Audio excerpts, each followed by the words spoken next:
ओडिशा बलांगीरु एक 40 जणिया तीर्थयात्री दल चारिधाम यात्रा क्रम गंगोत्री दर्शन सारी केदारनाथ अभिमुखे बाहरिलु। प्रकृत चारिधाम कहले पूर्व पुरी, पश्चिम द्वारिका, उत्तर बद्रीनाथ और दक्षिण रामेश्वरम को बुझा जाए। गंगोत्री धाम रु 7 किलोमीटर फेरिले प्राचीन भैरव मंदिर भैरव घाटी रे अवस्थित। यही मंदिर गंगोत्री धाम जीवा पूर्व दर्शन करिवार प्रथा रही, किंतु कौनसी कारणवशतः आमे फेरिला बाटरे भैरव बाबा को दर्शन कलु। भैरव घाटी आगकू भागीरथी नदी कूल यह हूँ धराली गाँ। एठारे केतेक दर्शनीय मंदिर रही।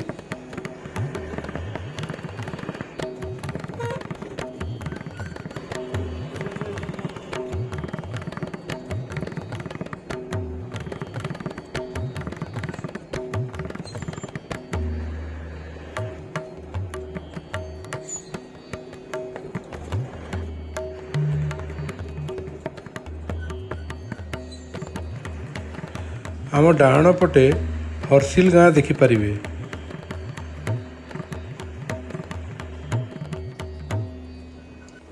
एठारे राम तेरी गंगामेली फिल्म शूटिंग होइथिला।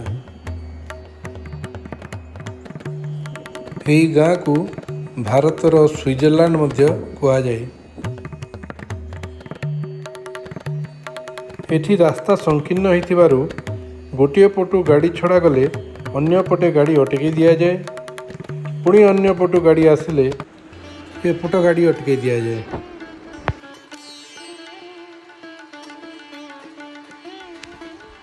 ये विषय रे उत्तराखंड ड्राइवर मानकर धैर्य अधिक। से माने अनेक रास्ता जामर सम्मुखीन हेले मध्य विरक्त न होई अपेक्षा करिथांती।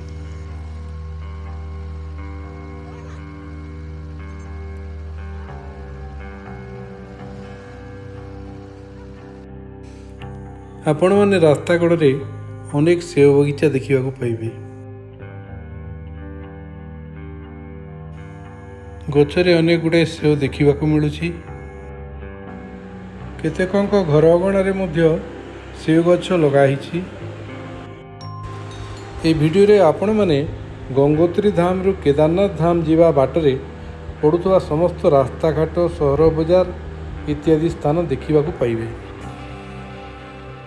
गंगोत्री प्राय 100 किलोमीटर फेरला परे आम उत्तर काशी रे पहुँचलु। उत्तर काशी रे बाबा विश्वनाथ दर्शन कलु।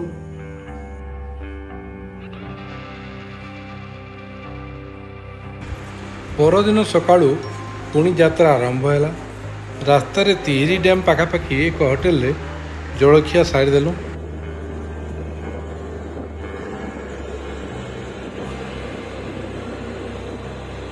आमे वर्तमान तेहरी डैम पाखापाखि पहुँची जाइछुं। तेहरी डैम भारतर सबुठारु उच्चतम डैम। यार उच्चता 855 फुट।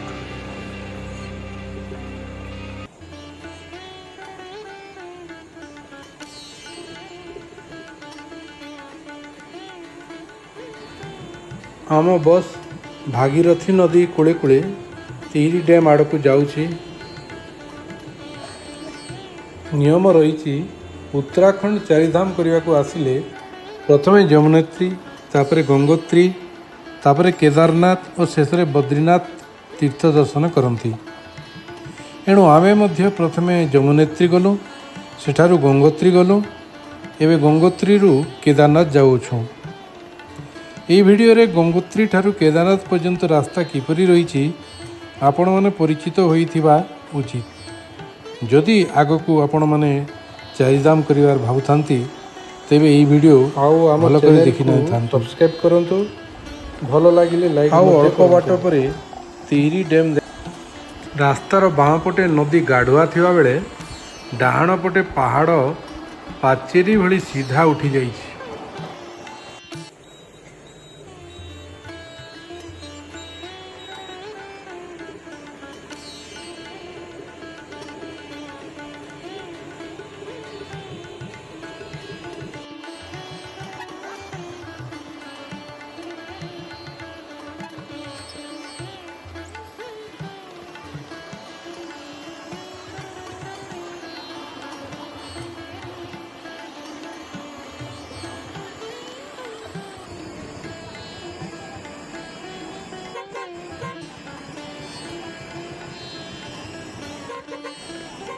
ଏବେ ଦେଖନ୍ତୁ ଆମ ବାଁ ପଟେ ତିହିରି ଡ୍ୟାମ୍ ଦେଖାଯାଉଛି।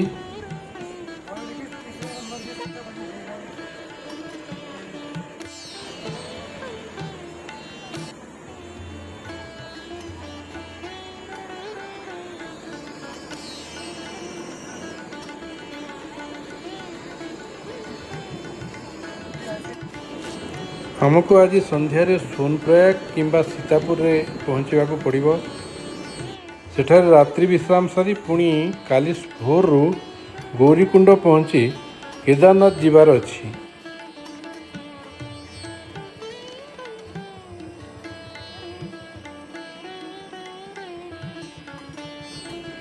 এইটা ଡ୍ୟାମ୍ ସାଇଡ୍ ରାସ୍ତା, ମାନେ ଡ୍ୟାମ୍ ଅଞ୍ଚଳ।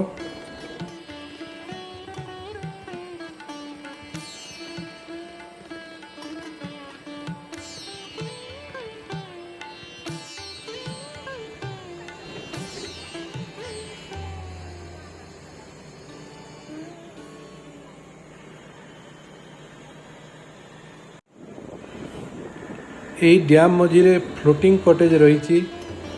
ଫ୍ଲୋଟିଂ କଟେଜ୍ ଅର୍ଥାତ୍ ପାଣିରେ ଭାସୁଥିବା ହୋଟେଲ।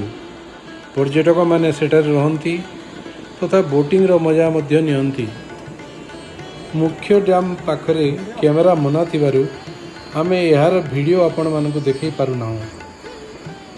ମୁଖ୍ୟ ଡ୍ୟାମ୍ ପାରି ହେଲା ପରେ ଏହି ତାର ଜାଲି ଦେଇ ମୁଖ୍ୟ ଡ୍ୟାମ୍ର କିଛି ଅଂଶ ଆପଣମାନେ ଦେଖିପାରୁଥିବେ। ସେ ମଝି ଟାପୁଟା ହେଉଛି ତିହିରି ରାଜମହଲର ଭଗ୍ନାବଶେଷ।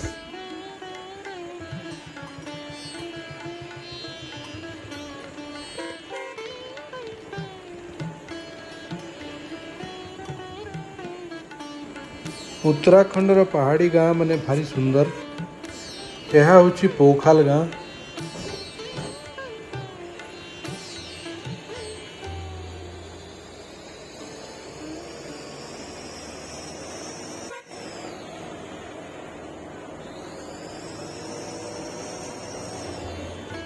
ଚାଷ ଜମି ଗୁଡ଼ିକ ପାହାଡ଼କୁ କାଟି ପାହାଚ ପାହାଚ କରାଯାଇ ଖୁବ୍ ସୁନ୍ଦର ଦେଖାଯାଉଛି।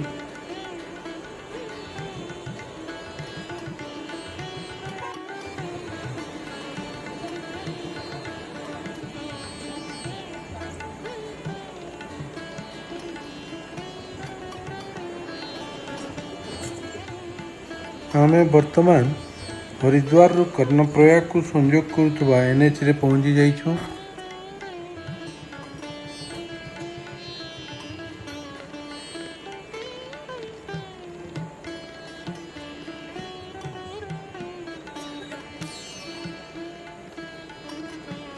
ଯେଉଁମାନେ ହରିଦ୍ୱାରରୁ ସିଧା କେଦାରନାଥ କିମ୍ବା ବଦ୍ରୀନାଥ ଯାଆନ୍ତି ସେମାନେ ଏହି ରାସ୍ତା ଦେଇ ଆସିଥାନ୍ତି।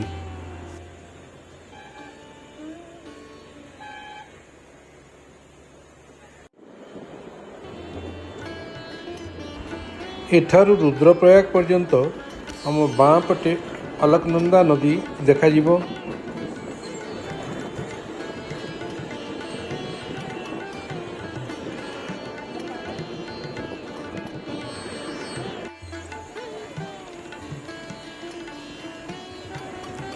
ଏବେ ଆମେ ଶ୍ରୀନଗର ସହରରେ ପହଞ୍ଚି ଯାଇଛୁ। ଅଲକନନ୍ଦା ନଦୀ କୂଳରେ ଉତ୍ତରାଖଣ୍ଡର ଶ୍ରୀନଗର ହେଉଛି ଏକ ସୁନ୍ଦର ସହର।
देखंतु बद्रीनाथ रु आसीथिबा अलकनंदा नदी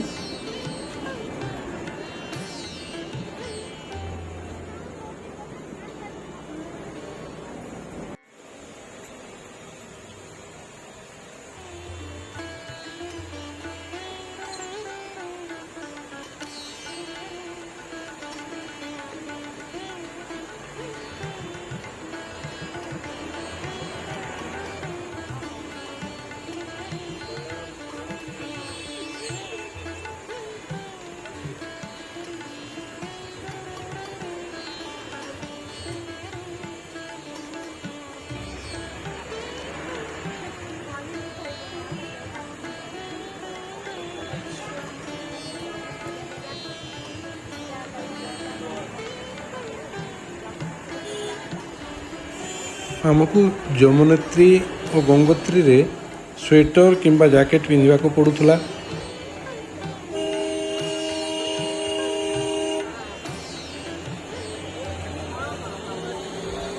किंतु श्रीनगर अति उच्च पहाड़िया अंचल हो नथिबारु एठी जून मासरे खूब गरम अनुभूत होउछि। रास्ता कड़े अनेक अनुष्ठान ठंडा पानीय वितरण व्यवस्था करुछंती।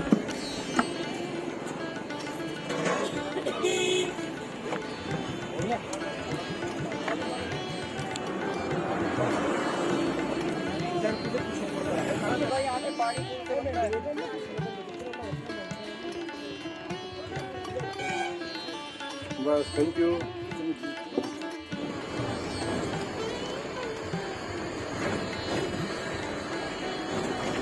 आगरे अलकानंदा नदी मझिरे प्रसिद्ध धारीदेवी मंदिर देखा पाइबे।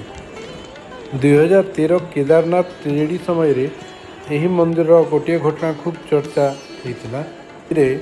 एही नदी रे एक प्रोजेक्ट तैयारी पई मंदिर को नदी पार्श्व को स्थानांतरित करदेबारु केदारनाथ दुर्घटना हैला बोली विश्वास करागला। एणु पुणी मंदिर को नदी मझिरे तैयारी करा जाइछि।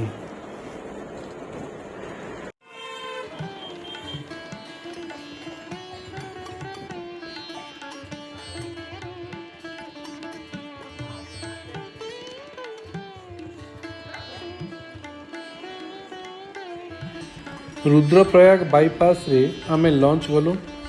अपना ढाबा मालिक जड़े यूट्यूबर तांकर अपना देवभूमि नामक गोटे चैनल रही। नमस्कार साथियों, मैं संदीप सिंह कप्तान और भाई जी यहाँ पे आए, उन्होंने खाना खाया और इस टाइम वो ब्लॉगिंग बना रहे और काफी अच्छे खुश मिजाज के इंसान है। तो हम चाहते हैं कि भाई जी का भी यूट्यूब चैनल है, आप लोग लाइक सब्सक्राइब कमेंट जो भी करना जरूर करें और अपना स्नेह और मेरा चैनल है अपना देवभूमि। अभी हमारा यहाँ लोग वो है, ये अपना देवभूमि। और आपका ये अपना ढाबा में हमारे जो साथी लोग सब खाने के आए हैं। बहुत बहुत धन्यवाद आपका और आपने सब प्यार स्नेह दिया उसके बहुत ओके थैंक यू। रुद्रप्रयाग रु सोनप्रयाग प्राय 70 किलोमीटर।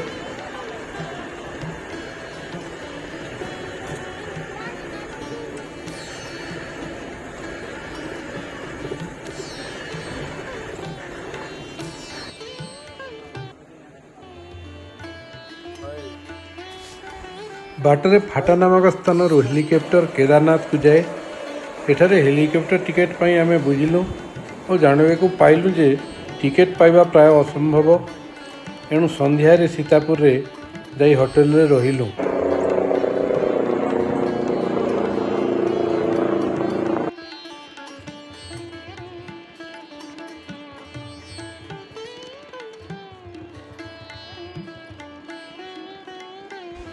एटा सोनप्रयाग रो बस स्टैंड।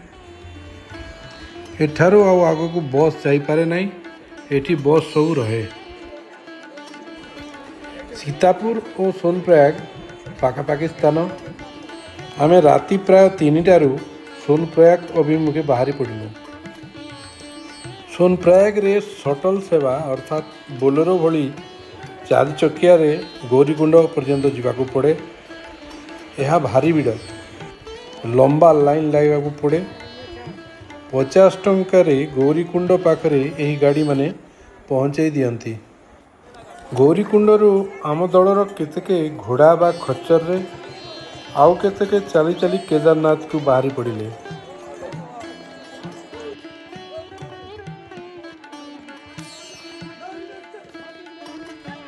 ଯାତ୍ରା ଆରମ୍ଭରୁ ଘୋଡ଼ାମାନଙ୍କୁ ମାଲିକମାନେ ଏହି କୁଣ୍ଡମାନଙ୍କରୁ ପାଣି ପିଆଇଥାନ୍ତି। ଘୋଡ଼ାମାନଙ୍କୁ ଘୋଡ଼ାବାଲାମାନେ ଆଦୌ ଭଲ ବ୍ୟବସ୍ଥା କରନ୍ତି ନାହିଁ, ଭଲ ଖାଇବାକୁ ଦିଅନ୍ତି ନାହିଁ, ପଇସା ଲୋଭରେ ବାରମ୍ବାର ଯାତ୍ରୀ ବୋହିବାରେ ଲଗାଇଥାନ୍ତି। ଏହା ମୋତେ ଖୁବ୍ ଖରାପ ଲାଗିଲା। ମୋର ଆଣ୍ଠୁ ଦରଜର ସମସ୍ୟା ଭୟରେ ବାଧ୍ୟ ହୋଇ ମୁଁ ଗୋଟେ ଭଲ ଘୋଡ଼ା ଦେଖି ବସିଲି।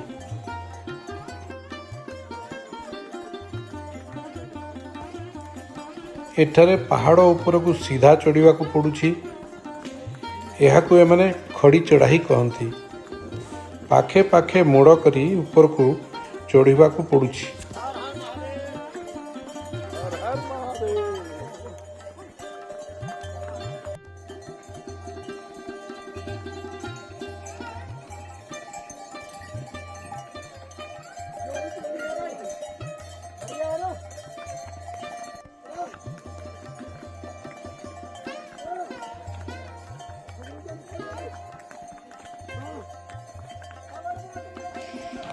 ଗୌରୀକୁଣ୍ଡରୁ କେଦାରନାଥର ସଡ଼କ ଦୂରତା ପ୍ରାୟ 9 କିଲୋମିଟର ହେବ। ମାତ୍ର ରାସ୍ତା ଏଭଳି ବୁଲେଇ ବଙ୍କେଇ ଥିବାରୁ 16 କିଲୋମିଟରରୁ ଅଧିକ ରାସ୍ତା ଚାଲିବାକୁ ପଡ଼େ। ଏଠି ଯେଉଁ ଘୋଡ଼ାମାନେ ଚାଲୁଛନ୍ତି ଏମାନେ ଘୋଡ଼ାଠାରୁ ଟିକେ ନିମ୍ନ ପ୍ରଜାତିର ଖଚ୍ଚର ଅଟନ୍ତି। ଟଙ୍କା କମାଇବା ଲୋଭରେ ମାଲିକମାନେ ଏମାନଙ୍କୁ ଭାରି ନିର୍ଦ୍ଦୟ ହୁଅନ୍ତି। ଏଣୁ ମୁଁ ଆପଣମାନଙ୍କୁ ଅନୁରୋଧ କରିବି, ନିହାତି ଆବଶ୍ୟକ ନହେଲେ ଘୋଡ଼ାରେ ଯିବେ ନାହିଁ। ଘୋଡ଼ାରେ ବସି ଯିବା ଆପଣମାନେ ସୁଖକର ଭାବୁଥିବେ, ବାସ୍ତବରେ ସେଇଆ ଠିକ୍ ନୁହେଁ। ଏହା ବହୁତ କଷ୍ଟଦାୟକ। ଫେରିଲା ବେଳେ ତ ଲିଞ୍ଚୋଲି ପାଖରେ ବହୁତ କଷ୍ଟ ଲାଗେ, କାରଣ ଘୋଡ଼ା ତଳମୁହାଁ ହୋଇ ଯେତେବେଳେ ଓହ୍ଲାଏ ଆପଣ ଯେକୌଣସି ମୁହୂର୍ତ୍ତରେ ପଡ଼ିଯିବାର ଭୟ ଥାଏ। ଘୋଡ଼ାର ଗୋଡ଼ ମଧ୍ୟ ସ୍ଲିପ୍ ହୋଇଯାଏ।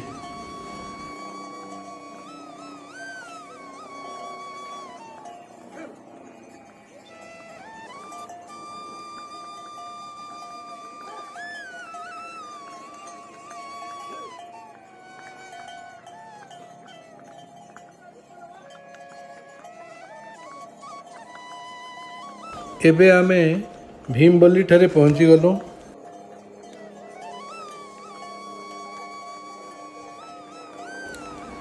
ଭୀମବଲି ହେଉଛି କେଦାରନାଥ ଟ୍ରେକିଂର ଏକ ମୁଖ୍ୟ ବିଶ୍ରାମସ୍ଥଳୀ।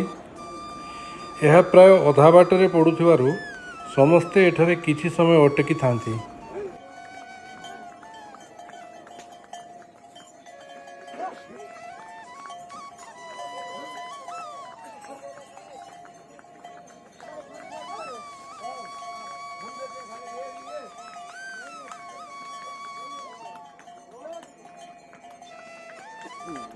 ରାସ୍ତା କଡ଼ରେ ଅନେକ ଜଳଖିଆ ଦୋକାନ ରହିଛି।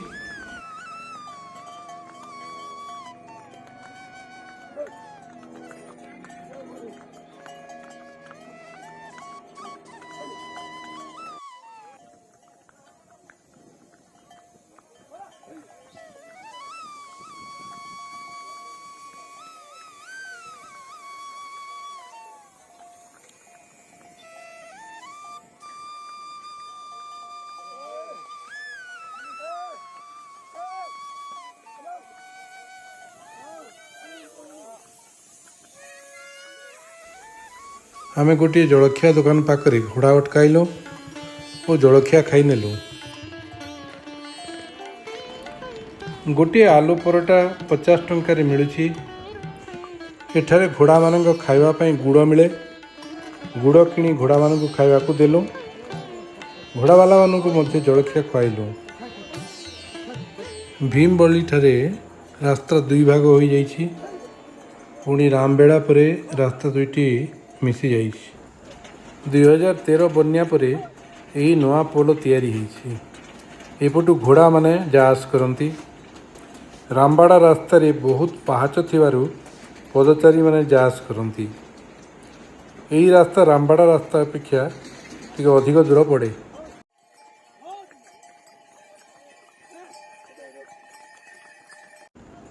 ଦେଖନ୍ତୁ, ରାସ୍ତାର ଗୋଟିଏ ଯୋଡ଼ିଏ ସ୍ଥାନରେ ଏବେ ମଧ୍ୟ ଗ୍ଲେସିୟର ରହିଛି।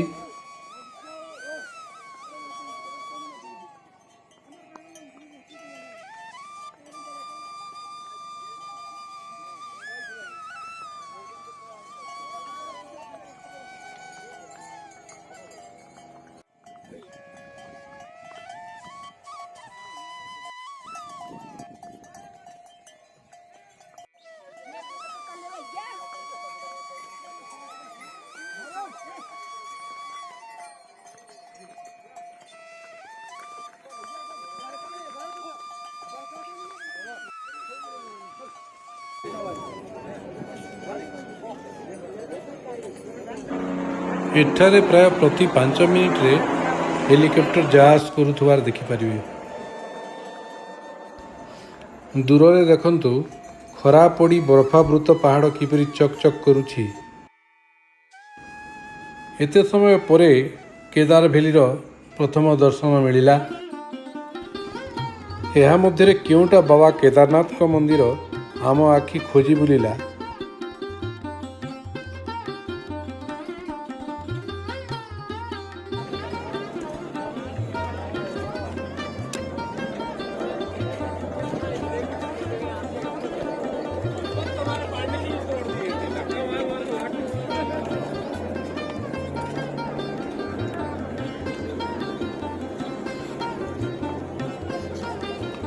ରାସ୍ତା କଡ଼ରେ ଗୋଟିଏ ଛୋଟ ପୋଖରୀ, କେତେ ସ୍ୱଚ୍ଛ ଜଳ ଅଛି ଦେଖନ୍ତୁ।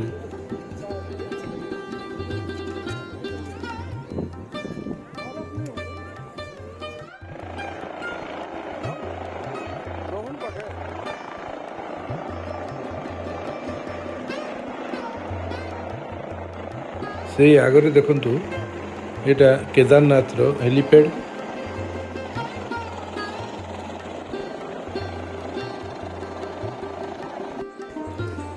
ମନ୍ଦିରର ଅନେକ ପୂର୍ବରୁ ଲୋକେ ଦର୍ଶନ ପାଇଁ ଲାଇନ୍ ଲଗାଇଛନ୍ତି। ଆମେମାନେ ମଧ୍ୟ ଏହି ଲାଇନ୍ରେ ଛିଡ଼ା ହୋଇଗଲୁ। ମନ୍ଦିର ପର୍ଯ୍ୟନ୍ତ ଯିବାକୁ ପ୍ରାୟ 1.5 ଘଣ୍ଟାରୁ ଅଧିକ ସମୟ ଲାଗିଲା।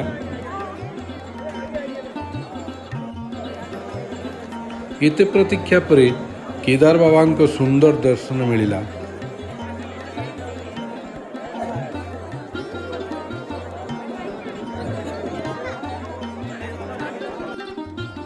ମନ୍ଦିର ପଛପଟେ ଦେଖନ୍ତୁ ଭୀମଶିଳା। 2013 ବନ୍ୟା ସମୟରେ ଏହି ଶିଳା ଯୋଗୁଁ ମନ୍ଦିର ସୁରକ୍ଷିତ ରହିପାରିଥିଲା, ଯେତେବେଳେ କି ପାଖ ଆଖର ସମସ୍ତ ଘର ବନ୍ୟାରେ ଭାସି ଯାଇଥିଲା। ସେତେବେଳେ ଏହି ଶିଳା ମନ୍ଦିରକୁ ପ୍ରଖର ସ୍ରୋତରୁ ରକ୍ଷା କରୁଥିଲା।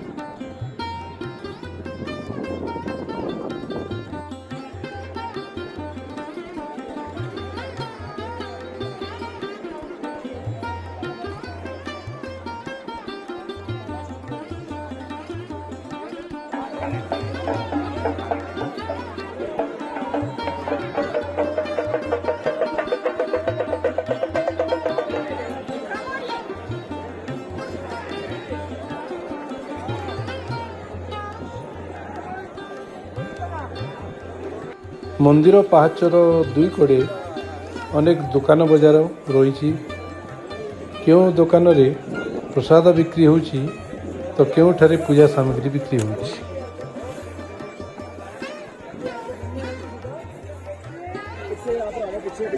ଆମେ ଚାରିଆଡ଼େ ବୁଲାବୁଲି କଲୁ।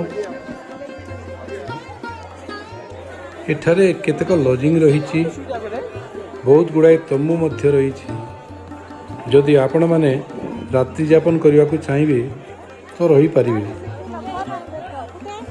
ସନ୍ଧ୍ୟା ଆରତି ଏଠାରେ ଖୁବ୍ ସୁନ୍ଦର ହୋଇଥାଏ, ସେଇଟା ମଧ୍ୟ ଦେଖିପାରିବେ।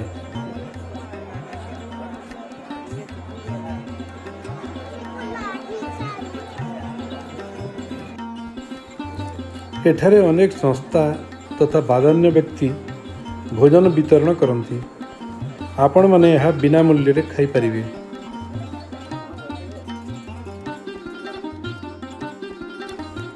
ସେହି ପାହାଡ଼ ଉପରକୁ ଯାଇଥିବା ରାସ୍ତାଟି ବାବା ଭୈରବନାଥଙ୍କ ମନ୍ଦିରକୁ ଯାଇଛି। ଏହି ଭିଡ଼ିଓଟି ଭଲ ଲାଗିଲେ ଆପଣମାନେ ତାକୁ ଲାଇକ୍, ସେୟାର ଆଉ କମେଣ୍ଟ କରନ୍ତୁ।